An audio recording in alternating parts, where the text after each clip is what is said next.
Nii.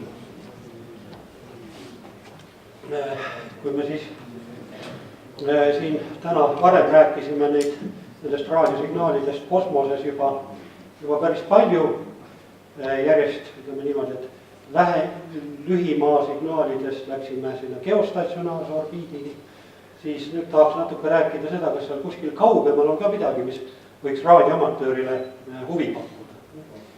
Nii et ja UFOd on ka omaette valdkond, aga võib natuke igavaks minna, kui neid iga päev üritada otsida, millal nad ükskord üles leiab. Aga tegelikult on seal ühte teist täitsa huvitavat. Neile, kes mikrolainetel viitsivad mingi süsteemi püsti panna, siis täna natuke räägikski sellest oma kogemustest ja mida me siin Tõrameres oleme viimasel ajal natukene katsetanud niimoodi. Nii, mis siis üldse kosmoses tegelikult kuulda on peale nende raadiosignaalide, mis maa ümber orbiidilt ja geostatsionaarselt orbiidilt ja seal kuu kauduselt tulevad. Siis kõigepealt on palju looduslikke kiirgusallikaid, mida ma siin mainiksin täna ainult ära, aga tegelikult ei ole nii palju aega, et nendest põhjalikult rääkida, on see nii-öelda mikrolaine taustkiirgus, mis tegelikult pärineb sellest nii-öelda universumi sünnist, sellest suurest paugust. Ja tänu sellele kiirgusele ongi olnud võimalik päris palju sellest universumist nii-öelda selle algusaegadest välja lugeda. Aga see on omaette siin Tõrameres tegeldakse sellega, nii et aga jah, mina ei ole kõige õigem just selle teema rääkima. Siis muidugi tähed, kaasa arvatud päike, on ka müraallikad, raadiokiirguse allikad. Nii et meie jaoks siin mõnikord on nad häiriva kiirguse allikad selles mõttes, et näiteks SAT-TV 2 korda aastas mingitel päevadel kaob pilt ära, siis kui päike satub geostatsionaarse satelliidi suunale. Varsti üks sihukestest aegadest tuleb kuskil märtsikuus. Tekitab piisavalt tugevat müra. Kuusidemehed, eks ole, kasutavad oma antennide ja aparatuuri kalibreerimiseks. Siis on olemas sellised huvitavad objektid nagu pulsarid. Nendega tegelikult on huvitav tegeleda. Ka raadioamatööri tasemel tegelikult on võimalik nende signaali, nii-öelda seda pulseerivat raadiosignaali või müra, mis sealt tuleb, on võimalik detekteerida amatööri käsutuses olevate vahenditega. See ei ole küll väga triviaalne, aga on võimalik. Võib-olla kunagi õnnestub ära katsetada, kui aega on. Ja siis on ka planeedid, mis Jupiter, Saturn tegelikult kiirgavad mingil määral ka raadiosageduslikku müra ja seal tingituna igasugustest atmosfääri elektrilahendustest ja nii edasi. Seal on ka võimalik tegelikult isegi lühilainel kuulata. Aga see selleks. Tahaks täna rääkida rohkem signaalidest, mis on siis tekitatud mõistuslike olenditega. Ehk siis põhimõtteliselt kõige lihtsam on siis leida neid signaale, mida inimesed on tekitanud seal kosmoses. Ja miks mitte samu meetodeid kasutatakse ka nii-öelda maavälise mitte inimese poolt tekitatud signaalide otsimisel. Ehk siis nii-öelda see SETI instituut tegeleb sellega, ilmselt ka mõned muud organisatsioonid. Aga põhiliselt räägime täna inimese poolt tekitatud raadiosignaalides. Nii, kuidas siis üldse selline sidepidamine käib nende objektidega seal kosmoseaparaatidega, ma ei tahaks päris nimetada satelliitideks, kuna need on need, mis maa ümber tiirutavad. Aga need, mis süvakosmoses käivad, siis need üldjuhul tiirutavad kas siin ümber päikese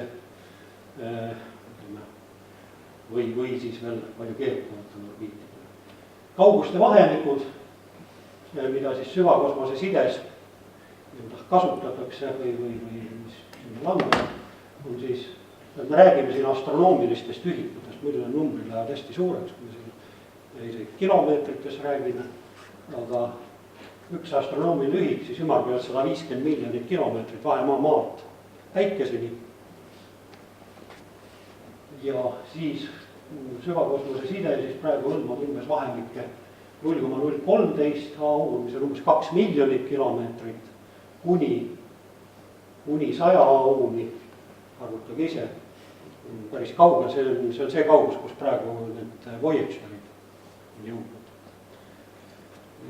Väga suured kaugused. Samal ajal kosmoseaparaadil omavad suhteliselt piiratud saatevõimsust. Siin väljundvõimsus on tavaliselt suurusjärgus 10–100 vatti. Ja maa peal on meil muidugi võimalik võimsusi seal kasutatakse või ütleme, saatjate võimsusi seal kilovattides ja 10 kilovattides. Aga satelliidi peal on see kahjuks piiratud, kuna seal ei ole energiat piisavalt. Ja saatja mass läheb ka suureks, kui on väga suurt võimsust kasutada. Ja siis muidugi nõue seal aparatuuril on äärmiselt suur töökindlus. Ja need pikaajalised kosmosemissioonid, mis on seal päikese, tuule ja näiteks Jupiteri ümber oleva tugeva radioaktiivse kiirguse ja igasuguste elementaarosakeste poolt pommitatud, et kogu see aparatuur peab seal ka töötama ja väga pikka aega, aasta või isegi aastakümne missioonid. Ja teiselt poolt järjest rohkem tahetakse andmeid seal kätte saada. Selle kohta on siin väike pilt, et kui palju andmeid, ütleme siin lähiaastatel ja aastakümnetel, et kuidas see olukord siin muutub. Praegu me räägime siin kiirustest 100 kuni mõned 100, mõned 10 kuni mõned 100 kilobitid sekundis, mõnel juhul ka seal mõni megabitt sekundis, ütleme lähemate missioonide puhul. Siis mõnekümne aasta jooksul siin jõutakse välja kuni gigabitini sekundis. Seal tuleb ka mängu optiline side, mitte ainult raadioside, järjest kõrgemad sagedused, et oleks võimalik selle kaugusest tingitud kadusid piisavalt katta.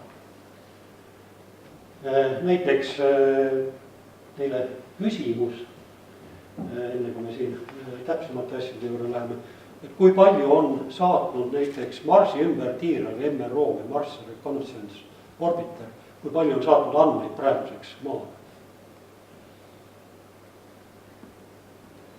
Tuleb välja, et umbes 260 terabatti. Praeguse aja meie interneti ajast oli nii väga sellised võrreldavad numbrid. Seda Marsi ümber, seal mitmesaja miljoni kilomeetri kaugusel. Ja selleks, et seda nüüd oleks võimalik teha, kõigepealt on eraldatud sagedusalad ITU poolt, kus need kosmoseaparaadid võivad häält teha. Ja siin on siis jagatudki kõik, mis on lähikosmos on kõik, mis on alla 2 miljoni kilomeetri, kõik, mis on kaugemal, on nüüd juhul siis süvakosmose sidega kaetud. Ja just põhisagedusalad, mida siin kasutatakse, on siis 2,1 gigahertsi laineala. Süvakosmose puhul on siin uplink, on siin bändi alguses suhteliselt, downlink on natuke kõrgemal. Ja kusjuures see on hästi lähedal 13 cm amatöörlainealal. Et see tähendab seda, et praktiliselt kui teil on mingisugune konverter, mis seda laineala katab, see on juba võimalik 11 vastu võtta. Võib-olla mitte nii palju seda süvakosmose poole pealt, aga võib-olla siin 2 miljoni kilomeetri. Ütleme, need missioonid, mis on kuu ümber näiteks, need missioonid, mis on nendes nii-öelda Lagrange'i punktides, need jäävad sinna 1,5 miljoni kilomeetri kaugusele näiteks. Et sealt on võimalik päris edukalt mingisuguse meetri kuni mõne meetrise parabooliga saada näha signaali päris hästi. Nii, ja siis on huvitav laineala, mis ei ole küll eriti ühegi amatöörlaineala lähedal, on siis see X-bändi sagedusvahendid 8,45 kuni 8,5 gigahertsi ja seal siis toimub praegusel ajal põhiline sidepidamine süvakosmose aparaatidega. Ja siin on muidugi ka kõrgemad siin K-bändid ja KA-bändi osad. Minu arvates isegi ka Marsi ümber tegelikult selles K-bändis saadetakse andmeid eksperimentaalkorras. No nii kõrgele me ei ole siin veel amatööri tasemel jõudnud. Nii, natukene matemaatikat meelde tuletada ja füüsikat, et kui palju siis tüüpiliselt, kui suur see signaali kadu on näiteks, siin on toodud üks näide Maa ja Jupiteri vahel. Laine pikkus siis, ütleme laine pikkusest või kõige lihtsamini öeldes niimoodi, et iga kauguse kahekordistamise peale signaali võimsus, mida me vastu võtame, väheneb 4 korda. See on see vabaruumi kadu, mis on, siin on nüüd näide, kui meil on üks kosmosaparaat, praegu Jupiteri ümber tiirleb, umbes 950 miljonit, praegu on vist juba natuke lähemal isegi kilomeetrit. Laine pikkus seal 8,4 juures on umbes see, mis ta seal on, 0,035 meetrit, siis see vabaruumi signaali kadu, kui meil oleksid, ütleme, antennid ilma võimenduseta, 0 dBi-d, siis oleks see vahe, tähendab see kadu oleks -290,6 detsibelli. See on siis ainult see füüsikaline kadu ilma maa atmosfääri ja muude suunamise ja mis iganes kadudeta. Nii. Ja siis arvutame siin natuke edasi. Seal näiteks see sama Juno satelliidi pardal oleva antenni läbimõõt on 2,5 meetrit. Mitte sugugi väike, 2,5 meetrit. Tema võimendus tuleb siis välja umbes 44,5 detsibelli NASA enda andmetel tegelikult. Saateväljunud võimsus on neil ainult 25 vatti, kuna see on energiat on vähe kasutada. Nüüd me saame 44 dBm umbes sealt efektiivset kiirgus. 44 dBm on meil see tegelik võimsus, 25 vatti, ja siis see efektiivne kiirgusvõimsus, antenni võimendus pluss saatja võimendus. Võimsus, tegelikult seal on veel mingid kaod igasugustes filtrites ja diplekserites ja nii edasi. Aga ütleme, ideaaljuhul oleks meil siin 88,5 dBm-i VIRP. Nii, siis 290,6 detsibelli on seal kadusid vahepeal. Nii et mis me saame, kui meil oleks maa peal ütleme viisaktootne antenn, -202,1 dBm-i, kaugelt liiga väike, et seda mingisugusegi eelvõimendiga vastu võtta. Sama. Aga kui me juba võtame antenni, on näiteks 46 detsibelli võimendusega mingi, see on meie 3-meetrise parabooli võimendus, mis on seal üleval tornis.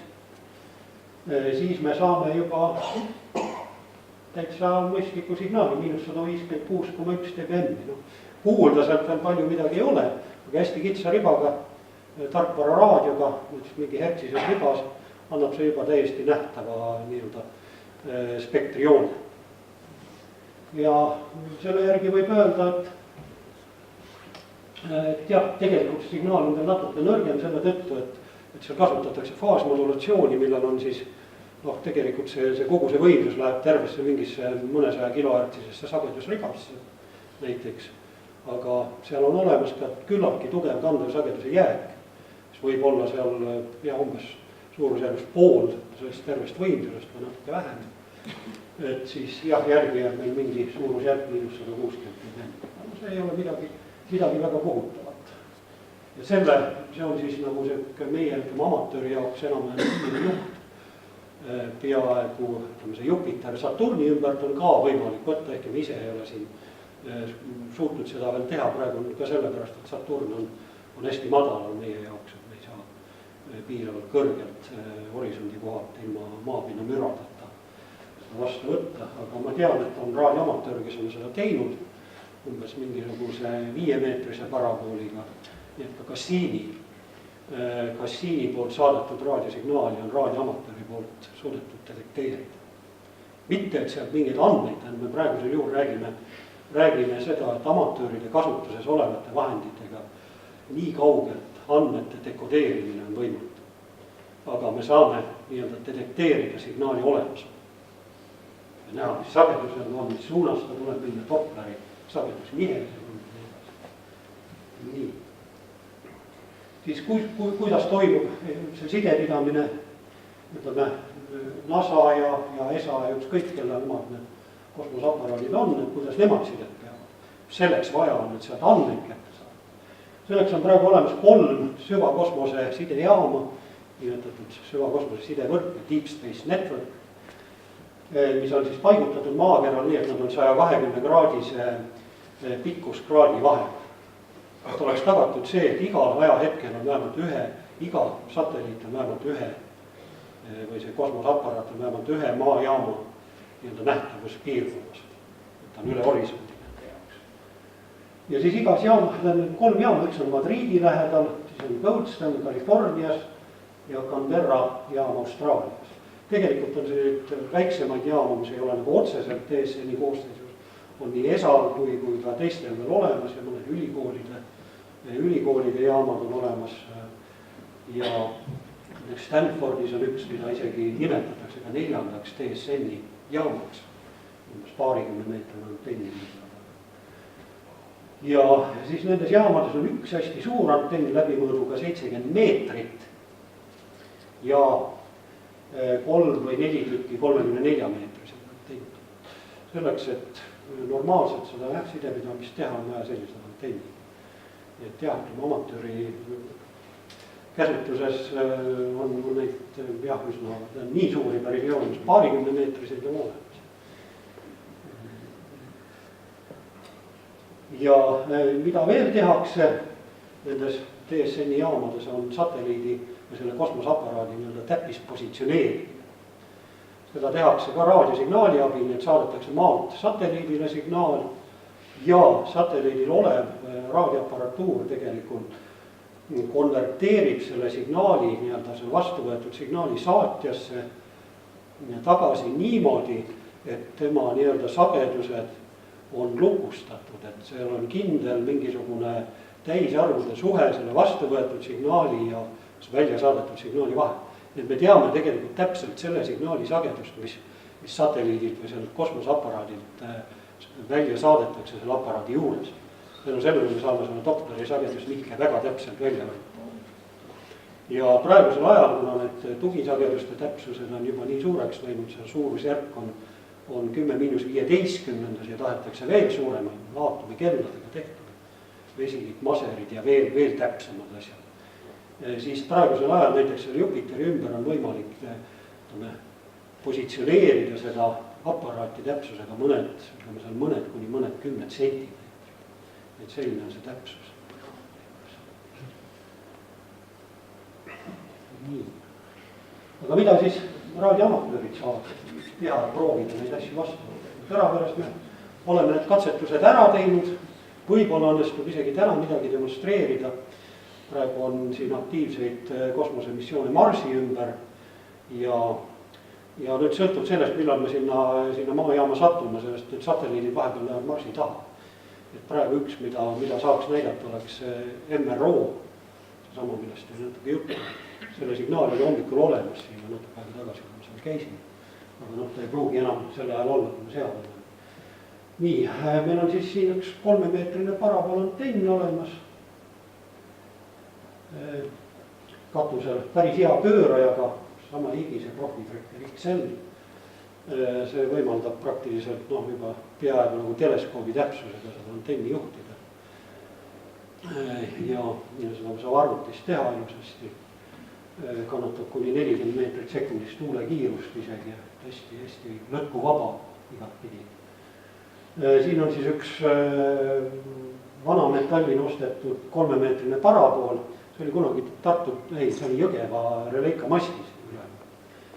Selle me saime mingi paarise euro vist kätte. Ja selle antenni see jalg on tegelikult Antsu firmas, ES6RQ, Antsu firmas see Ritsus tehtud. Siin, ja siis on jah see pööraja siin ja see antenni tagumine konstruktsioon on ka Antsu juures tellitud. Raadioamatöörid on siin päris palju osalenud ka muudes valdkondades. Kiirgaja ise tehtud, meenutab SAT-TV seda feed-vormi nii-öelda. Sagedus on madalam natuke, nüüd suurema läbimõõduga ja kuna tegemist on ringpolarisatsiooniga, jällegi siis on siin see niinimetatud depolarisaator, mis on üks teflonplaat õige suurusega, õige nurga alla sinna keerata. Nii et see on hästi lihtne nii-öelda põlve otsas tehtud kiirgaja. Nii edasi. Natukene ainuke üks asi, mis on ka sisse ostetud, on TB6NT tehtud madala müraga võimendi, LNA, mingi 0,7 detsibelli, just õige sagedusala jaoks. Siis tank on ribafilter veel, see on, siin selle pildi peal ei olegi seda õieti näha. Ribafilter on tehtud ühest mingist Vene Nõukogude aegsest lennuki radari mooduli ühest ribafiltrist, ainejuhtide baasil veel tehtud. Mul on võimendanud küll SMA-ga, nii et seal on üle minetud ja nii edasi. Aga see õnnestus enam õige sageduse peale häälestada ja kuna meil on siin lähedal raadiolink, mingisugune mobiilimastis, mis töötab ka seal kuskil 8,3 GHz juures, siis see muidu hakkas meid palju häirima, aga selle filtriga saime hakkama, et meid häirida ei ole. Ja konverter on siis tehtud Neki vanast mikrolainelingist, Leho Mälgi, kes võib-olla mõned teavad, tema neid pakkus kunagi, kui neid maha võeti. Need olid koos selle sama 3-meetrise parabooliga koos süsteemis raadiolingis. Kasutus oli, see sai ümber tehtud, kuna seda lokaaloscillaatori PLL-i sai suht lihtsalt 7 GHz peale ümber häälestada, lülitada ja kasutada ka välise 12,8 MHz tugisagedusega, nii et meil võimalik meie observatooriumis aatomi kellast stabiliseerida seda signaali aatomi kella, et see oli päris täpne. Ja siis sai niimoodi see konverteerimine valmis tehtud siin, näha on, et see on üks suur juhtme pusa ja kaablite pusa üleval. Praegu on ta umbes samamoodi, et ühe kilekoti sees on see konverter seal üleval. See on see, mis on parabooli fookusest. Kiirvee paistab siit natuke välja ja siin on siis see taulkonverter. Eelvõimendi on siin on see lainevõifilter on ka tegelikult selle filter. See oli, mul oli siin üks teine filter, mis teistsugune. See ei olnud kõige parem. Ja siit läheb siis vahesagedus, mis on tegelikult ütleme seal 1,4 kuni 1,5 GHz. See läheb alla ja siis on meil olemas need tarkvara vastuvõtjad USRP-d, millega saab siis seda signaalitöötlust ja vastuvõttu tegelikult teha juba normaalsetes tingimustes maajaamus. Siis küsimus, kuidas nüüd on võimalik teada, kus kohas need kosmoseaparaadid on. Need, mis mingi konkreetse planeedi ümber tiirlevad, nendega on suht lihtne, neid astronoomia programme on päris palju, mis ütlevad, kus suunas parasjagu see planeet on, sest kui meil on mingi Marsi ümber tiirlev satelliit, mis seal on, siis ei ole probleemi. Selles mõttes meie jaoks, kui amatööri jaoks kasutusel olevate antennide jaoks on ta ikkagi Marss suuna poolest. Aga kui nad kuskil vahepeal on, siis on võimalik muidugi ka saada seda informatsiooni. Kõige parem on NASA enda üks andmebaas, meil on ka veebiliides olemas. Seal on siis võimalik defineerida, ütleme, kõigepealt see, mida me tahame, mille suunda me tahame teada või orbiidi parameetreid, siis kus me ise oleme, tähendab, siin on võimalik näiteks, kui te oleksite Kuu peal või Marsil või kuskil, siis te saate kõigi nende objektide asukohad teada samamoodi. See ei kehti mitte ainult maa jaoks.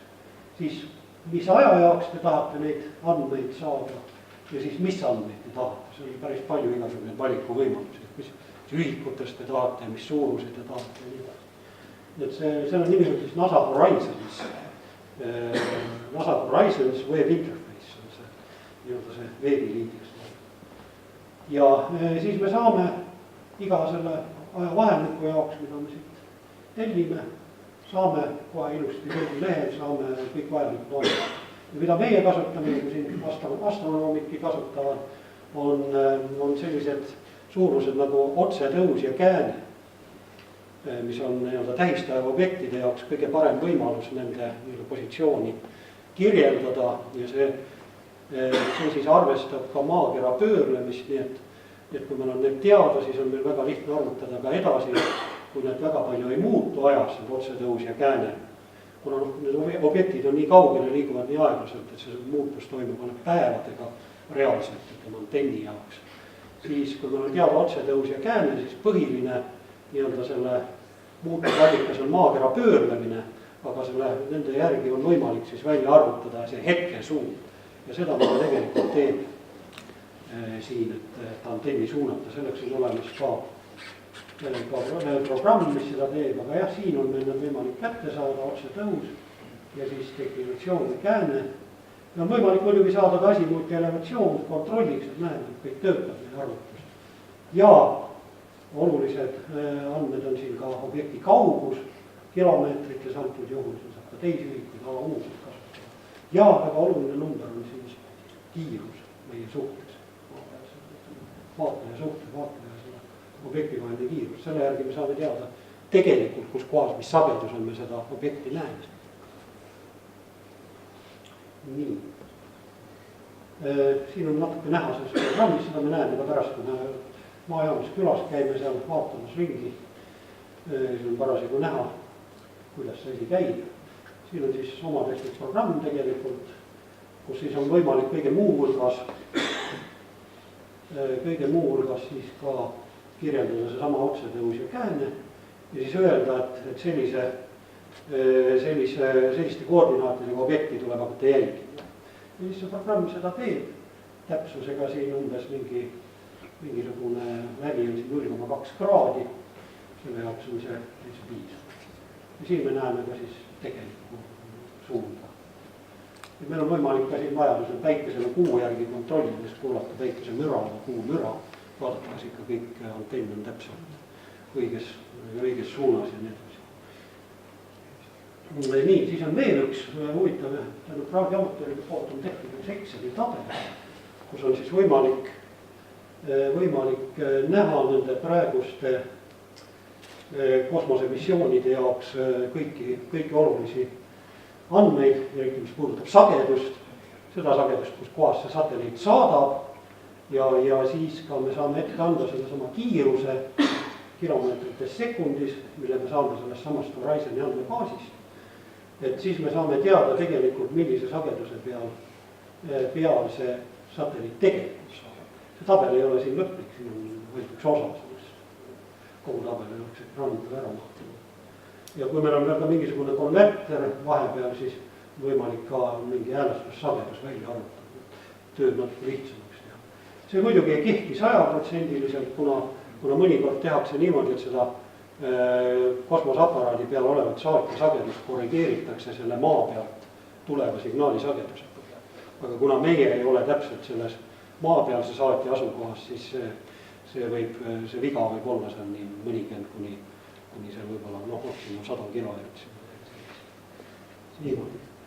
Ja selle järgi jah, kuna meil on siis see Dopleri nihe, saame ilusasti välja arvutada, kus kohast me võime seda signaali oodata. Üks näide, ütleme see tarkvara, mis käib meil seal maajaamas, on see sama vana ja HDSTR, paljud ilmselt on kasutanud ja kasutavad.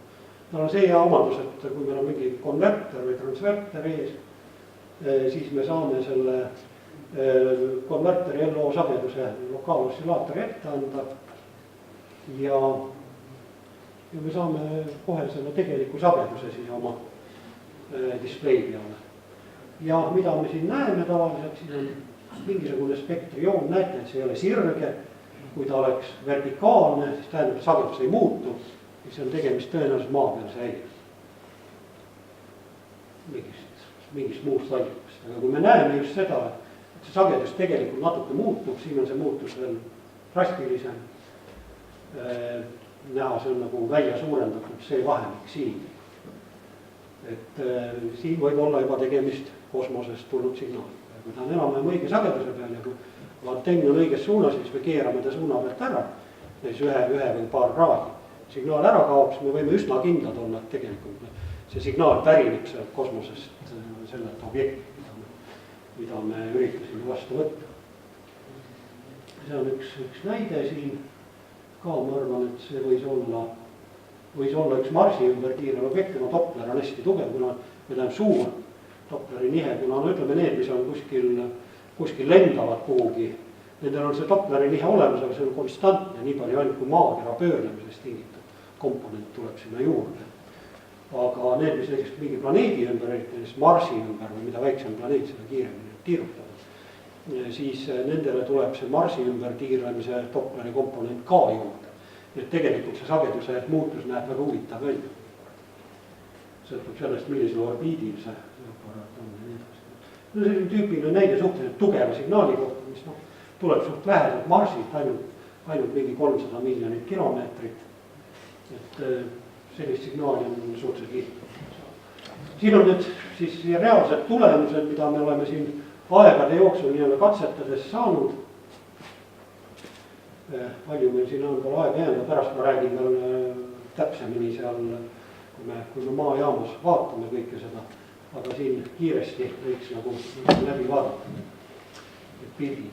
Esimene asi, mida jah, selle 8,4 GHz pealt siin mida õnnestus vastu võtta või näha signaali olemasolu on siis NASA Stereo A. See on üks satelliit, mis tiirleb mitte ümber maa, see tiirleb ümber päikese samal orbiidil enam-vähem mis maa, aga ta on umbes poole orbiidi jagu nii-öelda nihkes. Tähendab seda, et ta on peaaegu teisel pool päikes, aga sama kaugel kui maa ja päikse vahel kaugel. Et umbes 2 astronoomilist ühikut, tegelikult veidike vähem. Ja neid on 2 tükki, Stereo A ja B, aga praegusel ajal vist on neist üks ainult järel, üks lakkas hiljuti töötab, aga nad ei suuda tema asendit enam stabiliseerida ja saada sealt mõistlikku raadiosignaali kätte ja temperatuuri stabiliseerida ja nii edasi. Üks nendest veel töötab, kui siis töötasid mõlemad, ja neid oli võimalik täitsa edukalt vastu võtta. Näha on nagu olemas, näete ka väikest Doppleri nihet. Nihe on tegelikult sama, aga see skaala või zoomimine on natuke erinev.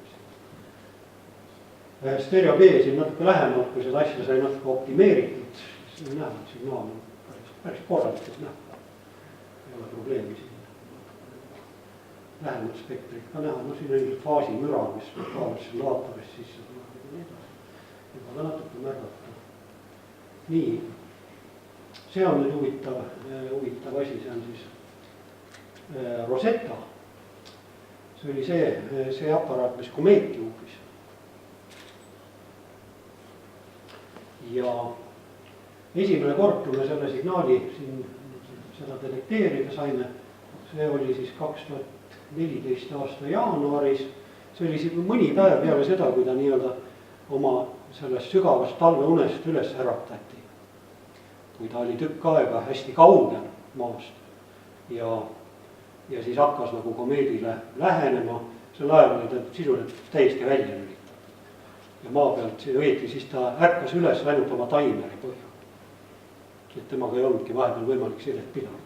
Et hoida kokku, kuna seal kaugel ei olnud piisavalt energiat nagu nii, ja see, mis oli ilmselt kasutati ainult võib-olla soojuse jaoks, hoida nende sõlmede temperatuuri piisavalt kõrge. Peale seda, kui ta üles äratati, meie jaoks oli ta hirmus madalal, ta ei tõusnud seal palju üle 3,8 kraadi üle horisondi. Nii et praktiliselt juba maapinnal termomürad mõjutasid. Siis oli võimalik seda signaali täiesti edukalt detekteerida. Tema kaugus oli sel ajal umbes minu arvates seal kuskil üle 650 miljonit või isegi kuskil 700 miljoni kilomeetri kaugusel. Jupiter oli sel ajal lähemal. Et oli Jupiteri orbiidist kaugel. Siis, kui ta oma missiooni seal komeedi juures täitis, siis oli ta muidugi meile palju lähemal, peaaegu sama lähemal kui päike umbes. Siis oli tema signaal päris tugev, nii et te näete siin ka juba signaali külgribasid siin. Ja need ongi need huvitavad, need on nimetatud ranging'u või selle positsioneerimise toonid, sagedused, mis saadetakse, spetsiaalsed abikandev sagedused, mida kasutatakse siis nende mõõtmiste juures. Need olid siin ka täiesti nähtavad. Nii, ja see on nüüd üks huvitav pilt veelgi selle Rosetta kohta. See on siis selle Rosetta nii-öelda hüvasti jätt. Kui te mäletate, siis ta siin eelmise aasta sügisel lasti kukkuda selle sama komeedi peale. Ta maandus küllalt aeglaselt, kuna see komeedi gravitatsioon on hästi väike. Tema orbitaalkiirus vähendati nullini seal ümber, siis hakkaski aega mööda kukkuma selle komeedi peale. Ja siin on siis näha see moment, kui tema saate välja lülitus meie jaoks. Ta oli nii programmeeritud, et ta pidigi välja lülitama niipea, kui hakkavad igasugused anomaaliad juhtuma. Et tähendab seda, et tema asend ei ole enam stabiliseeritud ja nii edasi. Ja selleks, et ta seal lihtsalt ei risustaks eetrit, ka selline nõue või tähendab, sellega seda põhjendati, lülitati tema saatja välja jaoks. et see viimane moment oli hea näha seda ESA televisiooni ülekannet veebis samal ajal, et kui see ära kadus, siis hakati millegipärast saalis plaksutama seda. Et see missioon sai läbi, et seda oli võimalik näha.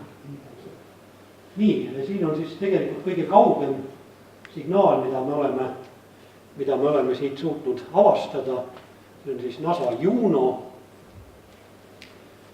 mis on siis sel ajal oli ta, see on üsna vähe näha, nõrk, peaaegu mürani vool praktiliselt. Arvestage, et siin on sagedusrühma laius on mingi 0, nagu selle FFT pinni laius on 0,7 hertsi. Et seda sai jah siin Jupiter kõrgemalt käis eelmise aasta sügisel ka. Ja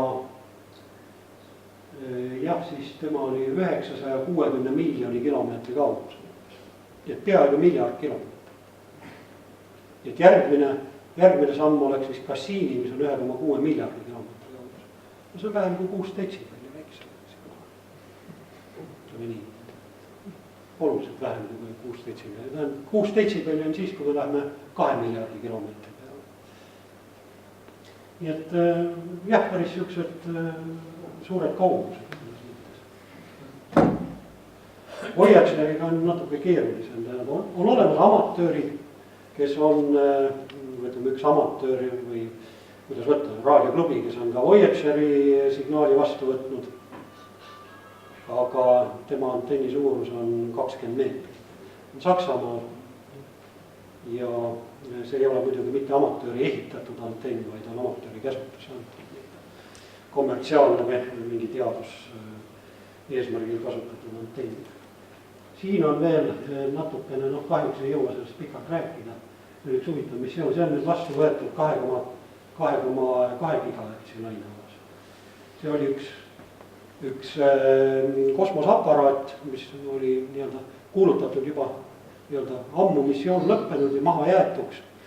Aga tuli kokku üks punt, kes ühisrahastuse korras taastas side selle satelliidiga, kasutades tänapäevaseid tarkvara raadiolahendusi ja nagu mõtlesin, seesama ühisrahastust, et saada vaatlusaega või antenni aega Arecibo 300 meetrise raadioteleskoobi juures. Aga selle signaal oli täiesti edukalt, umbes kui ta oli seal mingi 5 miljoni kilomeetri kaugusel. See on üks aparaat, mis tegelikult ka tiiras ümber päikese maa orbiidil, aga niimoodi, et umbes 35 aastase perioodiga ta siis käib uuesti maa juurest mööda. Tähendab, käib natukene, kas oli natuke aeglasemini või kiiremini kui maa. Selle pika aja jooksul ta satub jälle maa lähedale. Ja üks nendest aegadest oligi siin 2014. aastal ja siin on tema signaali näide, see on tegelikult hästi kitsas sagedusalas, see on hästi sisse suumitud, et näidata, et see on niisugune signaali sageduse perioodiline kõikumine nähtav. Ja see kõikumine on tegelikult sellest, et satelliit pöörles ümber oma telje. Nii et seda pöörlemise poolt tingitud Dopleri sagedusnihet oli võimalik täitsa näha. Ja neil õnnestus ka kõige muu hulgas, nad tahtsid muidugi palju rohkem saavutada sellega, et parkida ta kuhugi Lagrange'i orbiidile, Lagrange'i punkti, et ta maa juurest enam minema ei läheks. Et saaks sellega midagi huvitavat teha. Aga see neil lõplikult ei õnnestunud, kuna satelliidi peal tegelikult kütust oli, aga ei olnud seda gaasi, mis seda kütust sinna tüüsidesse pumpaks. See oli otsa saanud, seda nad algul ei teadnud. Aga see kõige esimene katsetus, kui nad mootoreid käivitasid, et satelliidi pöörlemiskiirust natuke suurendada ümber oma telje, siis oli võimalik tegelikult selle sama perioodi järgi ära mõõta ka amatööri tingimustes. See pöörlemiskiirus tõepoolest muutus. See oli siuke, selle nimi on ISEE-3 Reboot oli see projekt. NASA ei tundnud selle satelliidi vastu enam huvi ja siis võtsid raadioamatöörid ja sealhulgas ka raadioamatöörid ja muud entusiastid tegid asja ära. Aga kahjuks jah, nad ei suutnud enam seda kinni pidada. Siin on ka lõpus üks väike näide kuu pealt, ka 2,2 gigabändis. See oli hiinlaste YouTube, see kuukuld, selle signaal otse kuukuld, nägi siukse huvitava modulatsiooniga välja. Nii ja siin natukene informatsiooni seda ma arvan, et igaüks saab ise vaadata, et ettekanded on meil pärast kättesaadavad. Nii et ma tänan, kahjuks praegu pikemalt ei saa siin rääkida, aga ma läheksin kohe sinna meie maajaama. Osa võivad, kes tahavad, võivad kohe supisappa minna. Aga ma tahaksin, ütleme niimoodi, et korraga võib-olla maajaama mitte rohkem kui 10-15 inimest. Muidu lihtsalt need, kes osa ukse tagant ei kuule enam ega ei näe mitte midagi. Aga täname praegu ja teeme lõunapausi.